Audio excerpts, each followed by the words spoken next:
उत्तर प्रदेशात सापडला कच्च्या तेलाचा खजिना. आता देशाचे चित्र बदलणार. उत्तर प्रदेशातील बलिया जिल्ह्यात कच्च्या तेलाचा शोध लागला असून बलिया जिल्ह्यातील सागरपल्ली गावात कच्च्या तेलाचे साठे असल्याची पुष्टी झाली आहे. ONGCनेही या भागात खोदकाम सुरू केले आहे. हे लक्षात घेण्यासारखे आहे की ONGC टीम गेल्या 3 महिन्यांपासून येथे सर्वेक्षण करत होती. स्वातंत्र्य सैनिक चिटू पांडे यांच्या जमिनीवर उत्खनन केले जाणार आहे. आता बघा तिथे मोठ्या प्रमाणात खोदकाम होईल. जमीन अधिग्रहण होईल म्हणजे सरकार तिथल्या आजूबाजूच्या शेतकऱ्यांची सर्व जमीन खरेदी करेल किंवा भाड्याने देईल. 300 किलोमीटरचा क्षेत्रफळ सागरपल्ली ते प्रयागराज असा 300 किलोमीटरचा संपूर्ण पट्टा आहे जिथे कच्च्या तेलाचे साठे सापडण्याचा अंदाज आहे. बलिया ते वाराणसीपर्यंतचा संपूर्ण परिसर नकाशावर आहे आणि तिथे उत्खनन केले जाईल. आता प्रयागराज, वाराणसी, बलियामध्ये जमिनीच्या किमती वाढणार आहे. येथे खोदकाम सुरू होईल.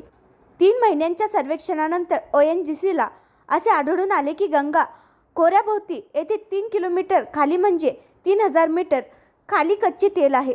ते उत्खनन काम चिटू पांडे यांच्या जमिनीवर सुरू होईल आणि ONGCने तिथे 6.5 एकर जमिनी 6.5 एकर जमीन 3 वर्षासाठी भाडेतत्वावर घेतली आहे आणि दरवर्षी या लोकांना सरकारला 1 लाख रुपये भाडे द्यावे लागेल.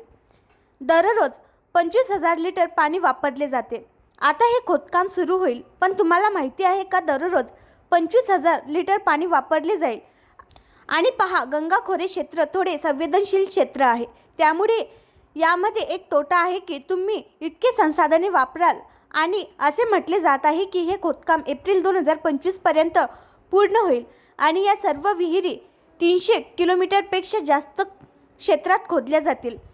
भारत हा जगातील तिसरा सर्वात मोठा तेल ग्राहक देश आहे आणि जर तुम्ही पाहिले तर आपण 89.4% कच्चे तेल परदेशातून आयात करतो. 36% रशियातून येतात.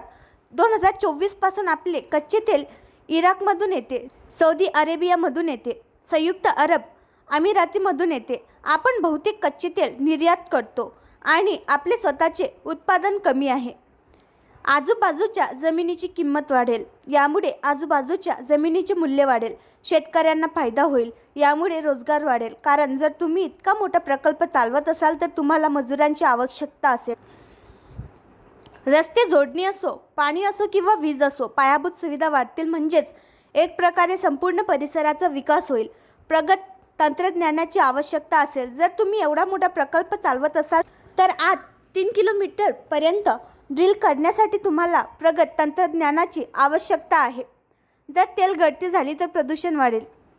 जर एवढा मोठा प्रकल्प 300 किलोमीटरमध्ये राबवला गेला, जर तेथे तेल असेल तर प्रत्यक्षात अंदाज लावला गेला आहे. अजून शोध लावायचा आहे आणि जर ते तेल गळून गंगा नदीत म्हणजेच नदीच्या पाण्यात गेले तर प्रदूषण पसरेल. कारण तुम्हाला माहिती आहे की शेतकरी शेतीसाठी नदीचे पाणी देखील वापरतात. लोक त्यात अनेक गोष्टी वापरतात. मी तुम्हाला सांगते की गंगा नदीभोवतीचा संपूर्ण अधिवास तिथून प्रभावित होऊ शकते. शेतीमध्ये समस्या येतील, वायू आणि ध्वनी प्रदूषण देखील होईल. म्हणून हे देखील तोटे आहे. भारताचे चित्र कसे बदलणार? सध्या तुमच्याकडे अंदाज आहे की जर प्रत्यक्षात तिथे इतके कच्चे तेल सापडले तर भारताची सौदेबाजी शक्ती वाढेल. परंतु गंगा खोऱ्यातील हा भाग अतिशय संवेदनशील असल्याने पर्यावरणाचे नुकसान होऊ शकते. नदीच्या आजूबाजूच्या परिसरात जर तुम्ही मोठ्या प्रमाणात पाणी वापरणार असाल तर तुम्हाला अशी पद्धत अवलंबावी लागेल ज्यामध्ये पर्यावरणाची हानी होणार नाही आणि तुमचे कामही पूर्ण होईल. आणखी एक गोष्ट पहा की शोध वाढेल. कारण भारतासाठी असे म्हटले जाते की आपल्याकडे कच्चे तेल भरपूर असेल, परंतु आतापर्यंत जास्त शोध झालेले नाही, जास्त गुंतवणूक झालेली नाही. आणि जर तुम्ही एका वर्षाबद्दल बोलला तर या संपूर्ण 300 किलोमीटर पट्ट्यात पूर्ण प्रमाणात उत्पादन होऊ शकते आणि ते येथील प्रत्येकासाठी चांगले आहे. फक्त उत्तर प्रदेशासाठी नाही तर संपूर्ण देशासाठी पहा. तुमचा शोध बिहार, झारखंड, बंगालमध्येही होऊ शकतो. तुमची प्रमुख तेल क्षेत्रे महाराष्ट्र, आंध्र प्रदेश, तामिळनाडू, आसाम, गुजरात आणि राजस्थानमध्ये आहे. सर्वात मोठा मुंबई ऑफशोअर बेसिन आहे. जर आपण अशा प्रकारे तेलाच्या क्षेत्रात पुढे गेलो तर देशाचा विकास होईल. आता तुम्हाला कळलेच असेल की भारत अजूनही तेल वापरात मागे का आहे. दोन प्रकारचे राखीव साठे असतात. एक म्हणजे सिद्ध राखीव, जे आपण व्यावसायिक कारणांसाठी वापरतो.